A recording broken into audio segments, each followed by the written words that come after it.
Shedeur Sanders. He's been among the best quarterbacks in college football. Probably is going to be a Heisman finalist and is a projected first-round pick. But there's one person who's not going to let him be a professional football player next year, and it's his own dad. You are Locked On Buffs, your daily podcast on the Colorado Buffaloes. Part of the Locked On Podcast Network, your team every day.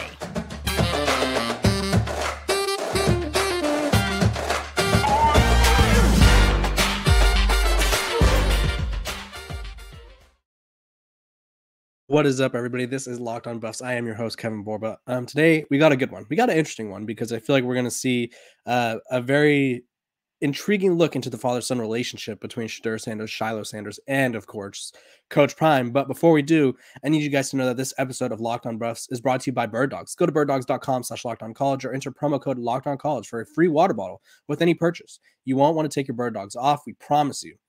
Locked On Buffs, your podcast, your team, every single day. We're free and available wherever you get your podcasts. Let's dive right in. No NFL for Shedeur, as you see right here to my right, possibly your left, don't know.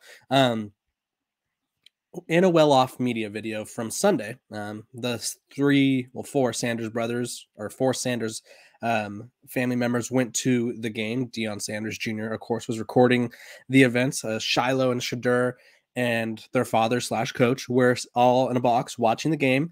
And Shilo brings up the NFL, and Deion, their father, goes, yeah, tell him what you said. We got into a little disagreement about that. And Shilo was like, yeah, I was saying that me and Shedeur are gonna be playing them next year, and points out to the field. And Coach Prime goes, who? And so basically, you guys could watch or listen to the clip when I play it right now. I just wanted to give you some context. Basically, Coach Prime is not letting his boys leave Colorado after this season. We'll see if his mind changes if Shedeur continues to skyrocket up draft boards. But let me play the video first, and then we'll discuss after because it was quite hilarious. Kind of got into it once we came in. So I said, oh, wow, Shedeur, look, you're going to be in the NFL next year. I said, no, he ain't.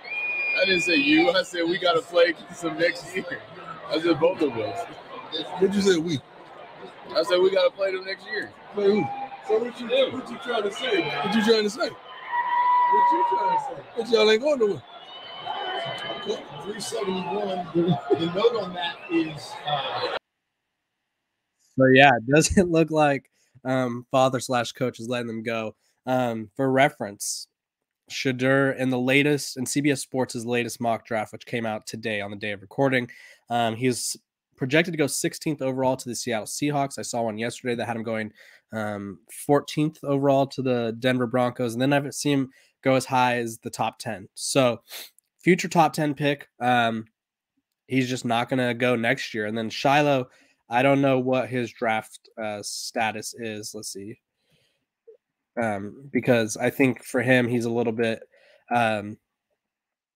he'd probably be a mid to late round pick would be my guess. And it's just, let's see, right here we have, yeah. So in this one ranking, he was ranked as 110th the best defensive back in the country. Obviously, I'm sure he's improved since then. We'll have a chance to continue to improve if he plays like he did against Colorado State and returning pick sixes. So Shilo Sanders' stock could rise up. Shedeur Sanders' stock continues to soar through the roof, but their father does not want them to go pro. And I think it'll be interesting once the season gets here, or the end of the season gets here, and obviously if Shedeur continues to play at the path on the trajectory he's been on, he'll probably be a top 10 pick or a top 15 pick at worst. And so that'd be a tough discussion. I don't know. It kind of reminds me of like, I guess it's hard to say. It's like say your parents want you to be a doctor and you're like, no, I don't want to be a doctor. I want to be like an artist or whatever it may be. I think Shedeur may have to have a hard discussion with his father if he's really adamant about going to the NFL. Now, obviously, I don't think he would leave his father if his father truly asked him to not leave. And there's a chance that next year's draft, Shedeur could probably be the top pick just because this year it's Caleb Williams. Caleb Williams is the number one pick unless like he falls off like tremendously or quits football or something. Like it is Caleb Williams Drake May have been the firm 1-2 for the past year and a half, and I think that'll continue, just because I feel like they're kind of who scouts have been salivating over the most over these past year and a half. Like I said, I think by the time the 2023 NFL draft concluded, there was already mock drafts that had Caleb and Drake as 1 and 2 or 1 and 3, because Marvin Harrison Jr. is also probably going to be a top 3 pick as well. So I think Shedeur might have to have a difficult conversation with dad. And I think if he does return, which I think, let me give you why I think Coach Prime wants him to return. One, it's another year to coach his sons, because this would be his 3rd year coaching both of them, I think, at the college level. And it would be an amazing experience for him. I think, or it's 3rd year now coaching Shedeur, 4th year coaching Shedeur next year.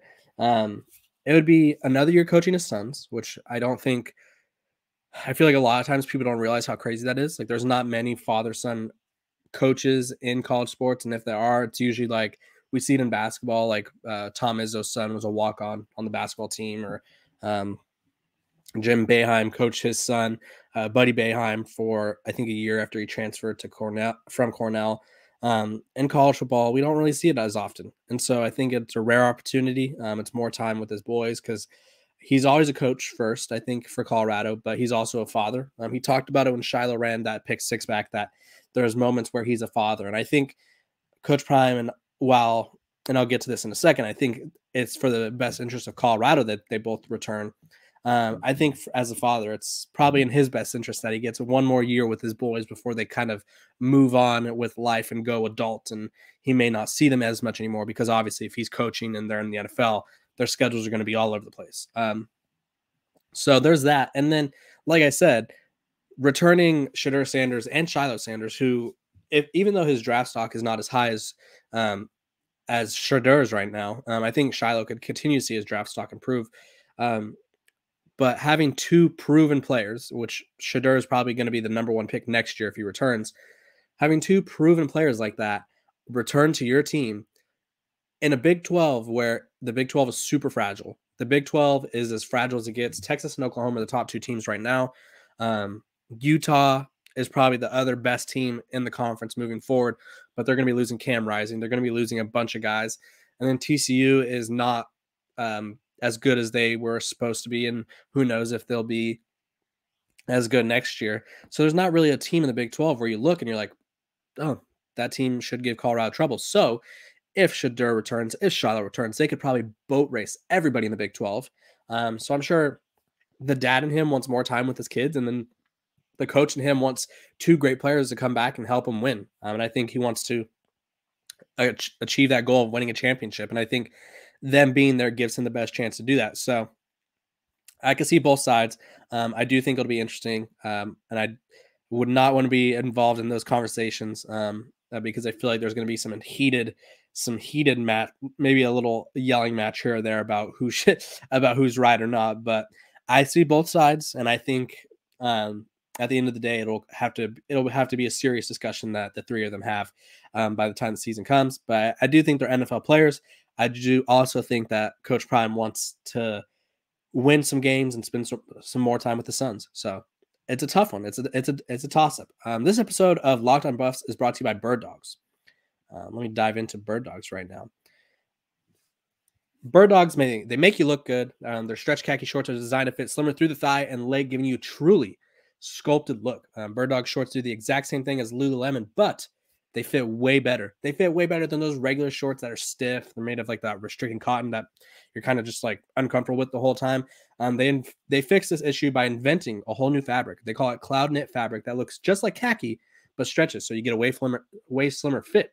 They're functional for any occasion. Golf, they could go on a date. You could swim in them. You could lounge in them. You could work in them. So I myself, I wear them. I wore them on dates. Wore them to play softball. They're versatile. I wore them to jump in my pool the other day. They're just kind of like a an all-in-one short where it's like, okay, I swam in them, let me dry off real quick, and now I'm ready to go shopping or whatever it may be. I need to go to the grocery store, and they're the perfect short. Bird dogs are so versatile, you won't want to miss out. So go to birddogs.com/lockedoncollege or enter promo code LockedOnCollege at checkout for a free Bird Dogs water bottle with your order. That's birddogs.com/lockedoncollege for a free water bottle at checkout. You won't want to take your bird dogs off. We promise you. Go get your bird dogs. They're the best. Okay, we are back. We just talked about Coach Prime not wanting his kids to go to the NFL this next year, and possibly making them wait until, I guess that would be the 2025 draft. Going to be a lot of father and son discussions about that one. I think both the boys are going to push hard to go to the NFL, and I think Coach Prime is going to be like, guys, I need you here, and I want you here. So we'll see. The other topic that we're discussing is the death threats to Henry Blackburn, the Colorado State defensive back who hit Travis and knocked him out of the game and has since kind of lacerated his liver. So Travis will not be able to play for the next 3, possibly 4 weeks, which is unfortunate for Colorado. Obviously, they're losing a player who's exceptional, probably the best player on their team on offense and defense. And so it's just a huge loss. But the reaction from fans was quite disappointing. The reaction from fans of Travis Hunter, from college football, from everybody was just quite disappointing. I think everybody was extremely harsh on Henry Blackburn. Let me preface this before I dive in, because I don't think the hit was good. I don't think the hit was acceptable. I think the hit was dirty. If you watch the video, Henry Blackburn, had he wanted to, could have made a play on the ball. He probably could have jumped up and batted it down, picked it off, but he was dead set on hitting Travis Hunter, who had clearly given up on not the play, but like Travis had basically conceded that he was not going to catch the ball, and he was already being held. So it was a dirty hit. I agree. I'm not saying the hit was clean, but hits like that happen in football. Travis Hunter himself, you guys can go check it out, said that it's football, said that things like this happen and that all he's going to do is stay humble and move on. But regardless, people have still gone after Henry Blackburn, and he's been receiving death threats, him and his family. His address was leaked, and one, that's just unacceptable. And two, hearing it from me doesn't matter as much. But when you hear it from someone like Coach Prime, who addressed it over the past couple of days, I think it kind of puts into perspective just how ridiculous people are acting towards Henry Blackburn. So this is what Coach Prime had to say on the incident. Thank you. God bless. Make sure let's pray for that kid, man. That's absurd for people to be threatening him. I don't mind getting death threats. I get them every week, but a kid, it's not good.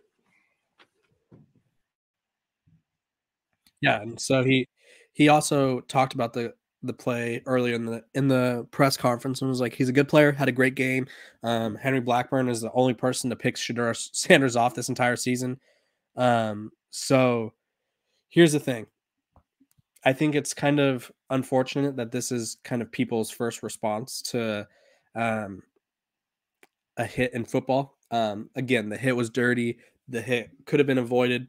And obviously, I think the hit, since it injured Travis, is even more upsetting to a lot of people. But I think we need to take some time and realize that at the end of the day, he was trying to make a play, I guess. Or even if he wasn't trying to make a play, these things happen in football. Not to compare apples to oranges. We've seen Travis kind of get into it with like players at the Nebraska game or whatever. People get chippy in football. Travis himself said things like this happen all the time. And so I think people need to take a step back and realize that it's football. Things are bound to happen. Not everything is clean. Not everything is needed in football, but that doesn't mean they won't happen. So I applaud Coach Prime. I applaud Travis for the approaches they've taken to this. And I think that everyone kind of needs to take a step back and maybe pump the brakes on the overreactions to what they're saying to and about young Mr. Henry Blackburn. Don't think the kid meant any harm. I think he probably feels super remorseful now, probably fears for his life a little bit, has address leaked, or the police are having to look out after him. And so, yeah, I think it's a unfortunate situation. Wish Travis was okay. I think he'll return and be great when he does return those 3 to 4 weeks. And I hope that Coach Prime and everybody else is able to kind of forget about it and move on. Obviously, it sucks that your best player is out, but dwelling over it and talking about, oh, that kid, this guy, dirty hit, blah, blah, blah, it's not going to do anything at the end of the day. So you just got to move on. Moving on with the show, this episode is also brought to you by Jace Medical. The Jace case, if you guys don't know about it, let me tell you, it's the best thing ever. It could save your life. The Jace case provides 5 life-saving antibiotics for emergency use. All it takes to get a Jace case is to fill out a simple online form and, in some cases, jump on a quick call with one of our board-certified physicians. Get ongoing care from our physicians on any treatment-related questions, doctor-created, doctor-recommended. Don't be caught unprepared. Everyone should be empowered to care for themselves and their loved ones during the unexpected. Jace handles everything from online evaluation to licensed pharmacy medication delivery and ongoing consultation and care. So if you are interested, let me tell you, I got the perfect thing for you. Relay a story. Let me tell you about a story real quick. This customer, Frank, said it's easy as 1, 2, 3 and just in time. I received our package the same day, got a sinus infection, and my doctor was out of town. No appointments for days. Thank goodness it arrived. And then another one says, with storms, shortages, pandemics, reliance on China, and supply issues, we need to be prepared now more than ever. So if you want to be prepared now more than ever, you go online, fill out a form, and then you get prescription life-saving medications right to your door. You save more than $360 by getting these life-saving antibiotics with Jace Medical, plus an additional $20 off by using my code LOCKEDON at checkout at jacemedical.com. That is JASE medical.com. Save more than $360 again by getting these life-saving antibiotics with Jace Medical, plus an additional $20 off by using code LOCKEDON at checkout at jacemedical.com. That is JASE at medical.com. It's never be unprepared. And Jace allows you to always be prepared for the unexpected. Okay, we are back. We're talking about Colorado, Oregon. I wanted to dive into it a little bit because obviously we have the odds makers in Vegas. Bless their hearts. Bless their hearts, as the people in the South say. Oregon is a 21-point favorite, and ESPN's matchup predictor has Oregon with a 94% chance of winning the game. I think right now it's hard to compare Oregon to Colorado's stats because if you look at Oregon's total defense ranking, they rank 30th in the country, which is pretty crazy because Oregon's defense is, they have some good players, they have good athletes. They're not the 30th best defense in the country, but then you look at some details about who they've played, and it's like, oh, that makes more sense. So let me run you through Oregon's schedule real quick on why their defense and people I think are giving too much credit to their defense. They opened the season with Portland State, blow them out 81-7. Obviously, the defense looks great in a 74-point win. Then the following week, they travel to Lubbock to play Texas Tech. They win 38-30, and Tyler Shuck was moving the ball on that offense or on that defense all day. Finished with 282 yards. He also ran for 100, and the team itself ran for 174. So that's been the best team they played. And then they played against Hawaii and won 55-10. Hawaii was only able to put up 142 yards of passing and only ran the ball for 59 yards. So their defense is very skewed. I'm seeing a lot of people talk about Oregon's defense is so good this year. It's like they haven't played anybody. And the one time they did, they almost lost. So if you give me edge to Colorado defense, Colorado offense, Oregon defense, it's going to Colorado. Shedeur Sanders should have no issues kind of breaking this defense apart. And I think even when teams kind of figure it out what to do against Colorado, Sean Lewis is able to counter. Colorado's offense ranks number 23 in total offense in the country, which is pretty good. Here's where I would be a little concerned. Again, they've benefited from an easier schedule, but their offense is really good. Oregon ranks number 4th in the country in total offense. The thing that worries me about Oregon is their rushing attack.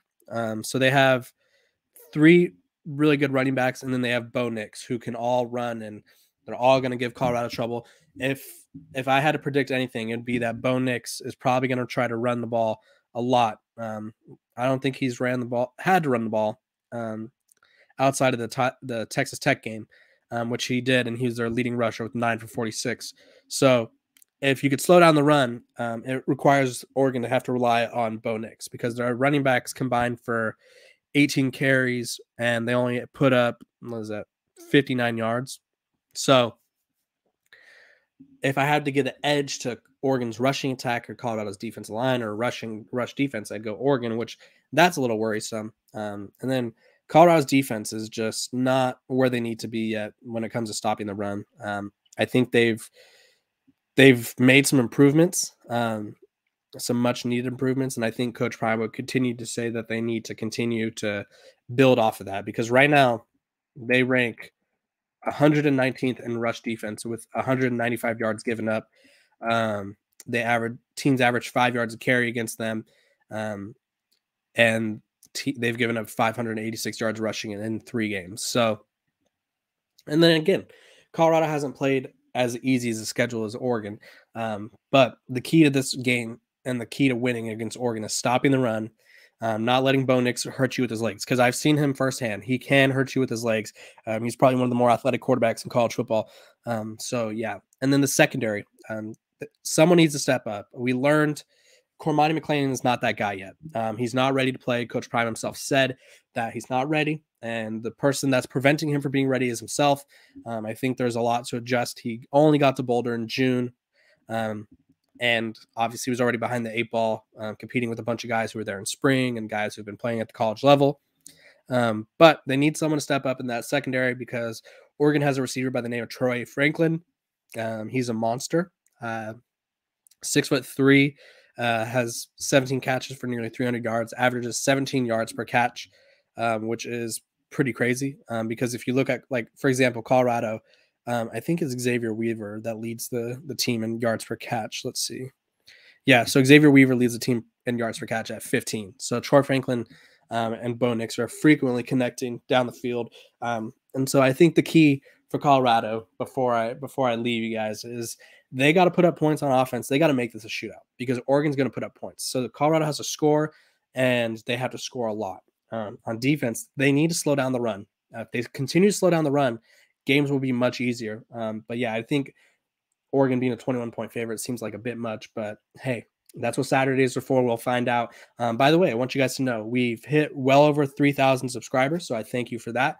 And I will be going live on my channel here at Locked On Buffs on YouTube after every game. So as soon as the game ends, probably like 10-15 minutes after, I will be going live. My intern Griffin is at the game, so he will be able to be attending the press conferences while I will be able to go live here. So I appreciate you guys' support, and I look forward to talking some Colorado football with you guys. Have a great day.